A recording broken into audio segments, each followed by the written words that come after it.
Ganyan yan sila guys kapag ano, pagsama-sama. Kulang pa ng dalawa yan. Kasi yung dalawa guys, nandun pa sa loob.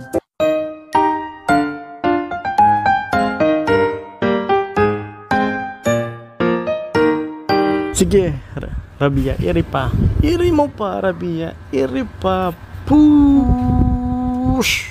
Yes!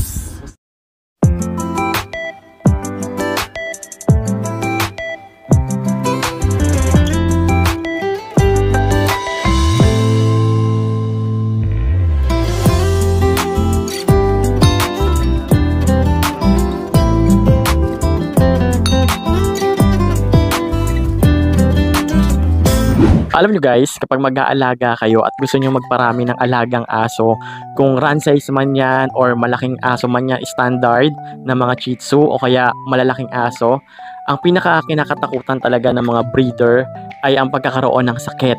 So alam nyo na ba kung ano yung mga sakit na dapat nyong iwasan kapag may mga aso kayo na talaga namang uubusin niya yung alaga nyong aso. Ito yung sakit na parvovirus at saka distemper.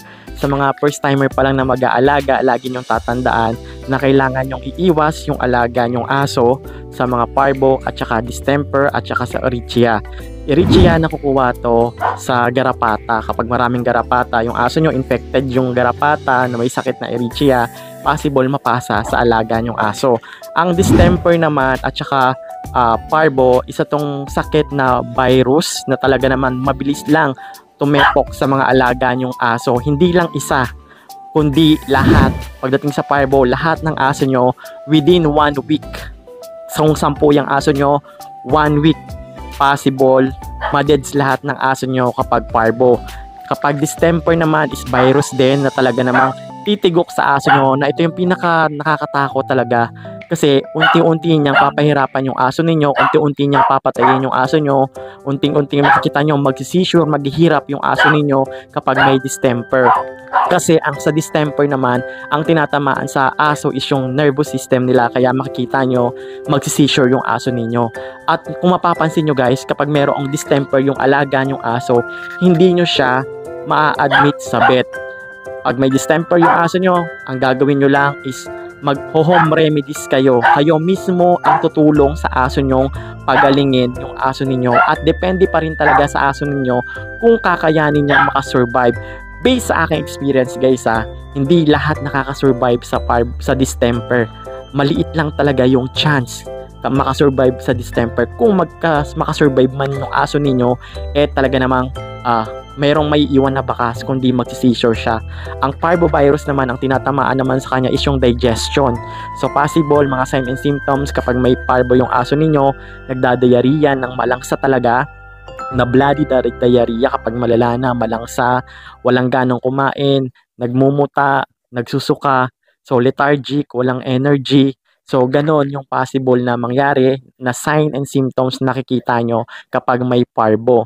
Sa distemper naman, sinisipon, nagmumuta, almost same lang din naman. So, napaka-importante na pag uuwi kayo galing bahay, ito lang yung prevention kailangan yung i-map yung bahay nyo, linisin nyo yung bahay nyo, huwag kayong magpapapasok ng ibang aso na hindi nyo kakilala, huwag kayong hahawak sa asong hindi nyo kakilala, lalo na yung mga nasa labas. Especially pag ganyan, hindi nyo alam may sakit pala, tapos iuuwi nyo sa bahay nyo, hahawakan nyo, o kaya mga pusa, aspin, na kung saan lumilibot kasi possible magkaroon sila ng virus na pwedeng mahawa sa aso ninyo. So, yun lang guys. So, importante kapag nakita nyo na yung sign sa parvo, sign ng parvo nagdadayariya na ng dugo, wala nang ganong kumain, pwede nyo pa tong itakbo sa vet kapag naagapan. So, napaka-importante na ma-first aidan natin yung asong may parvo. Ito kasing asong may parvo guys, pwede nyo siyang ano sa vet, parang yung vet yung gagamot sa kanila, pwede nyo siyang iwan sa vet, papakonfine ninyo. And yun nga lang talaga, kailangan nyo gumastos kapag magpapa-confine kayo sa vet kasi sobrang mahal mag-vet. Pagdating sa distemper, hindi nyo pwedeng mapa-confine yung asong may distemper. Yun yung pagkakaiba dun guys pagdating sa gamutan. Pag sa parvo, pwede kayong mag-home remedy, pwede nyo ipa-confine. Pag sa distemper, hindi nila tatanggapin yan na i-confine nyo sa sa vet na may sakit na distemper, papauwi talaga nila sa inyo. So ano nga ba dapat yung gawin para kahit papaano maiwas nyo yung alaga nyong aso sa sakit na parvo, distemper at saka Orichia. Sa Orichia guys, kailangan lagi kayong mag-check sa balahibo ng aso ninyo. Kailangan ubusin nyo yung garapata sa paligid ninyo. Yung kasi nagdadala ng sakit, bababa yung kanilang platelets or dugo, platelets. So bababa yun, kaya mangyayari doon, bleeding yung aso ninyo, walang ganang kumain, tapos minsan dudugo yung ilong, possible may Orichia siya. Sa parvo naman, so ang kailangan nyong gawin, mag-disinfect. Of course, kailangan nyo vaccine. 5-in-1 shot vaccine sa parvo at distemper. So 5-in-1 or 6-in-1, 7-in-1. So yun yung kailangan para kahit papaano is mapalakas yung resistensya ng mga aso ninyo against parvovirus at saka distemper. And kailangan din, wag na wag nyo muna ilalabas yung mga alaga nyong aso, especially kapag 2 months old puppy. Kadalasan kasi tayo, di ba, minsan, yung mga puppies natin, pinapalakad natin sa semento, sa lupa, which is hindi maganda. Kung aalis kayo ng bahay, walang magbabantay, mas maganda i-cage ninyo kaysa magangat-ngat yung alaga nyong puppy, kung ano yung kakainin, kung ano-ano yung lalaruin, sapatos, tsinelas. Yun din yung kailangan yung iwasan, ilayo nyo yung mga sapatos at tsinelas ninyo. Lalong-lalo na kapag parati kayong sumasabak sa putikan at saka sa lupa. So yun yung kadalasan talaga nagiging problema. Especially, ingat din kayo sa pagpunta sa vet, guys. Possible kasi baka yung sinundan ninyong aso or sinundan yung client na nagpa-check up doon is may parvo or distemper, tapos kayo yung sumunod, possible na mahawa din talaga yung aso nyo kapag yung sinundan nyo may parvo at distemper. Pag uwi ninyo, talaga namang after 7 days, makita nyo na yung sign and symptoms na may parvovirus or distemper yung aso ninyo. So, ang nangyayari guys, so kailangan talaga mag-ingat pagdating sa parvo at saka distemper kasi yan talaga yung uubos sa mga alaga nyong aso. Sa parvo, within 7 days, tsaka nyo lang makikita na may parvo yung alaga nyong aso pati distemper. Pag sinabing 7 days, ito yung incubation period bago nyo makita yung sign and symptoms. Kunyari, Monday siya na hawaan. So, Monday, Tuesday, Wednesday, Thursday, Friday, Saturday, Sunday, Monday, Sunday, hindi, within 5 days or 6 days, hindi nyo pa makikita na may sakit. Baka nakita nyo, kumakain pa yung aso nyo. Pero within 7 days, unti-unti na siyang nanghihina. Kasi nga, dahil sa virus. So, yun lang guys, yung tip ko sa inyo kung paano nyo mapaparami yung alaga nyong aso. Kailangan talaga is may vaccine. At saka kailangan wag nyo munang ilalabas yung alaga nyong aso sa park, wag nyo munang igagala hanggat hindi pa complete vaccine. Kung parati yung ginagala, kailangan make sure kahit mas maganda sana kung igagala nyo 6 months old. For me lang 6 months old pataas para mas malakas yung resistensya, complete vaccine.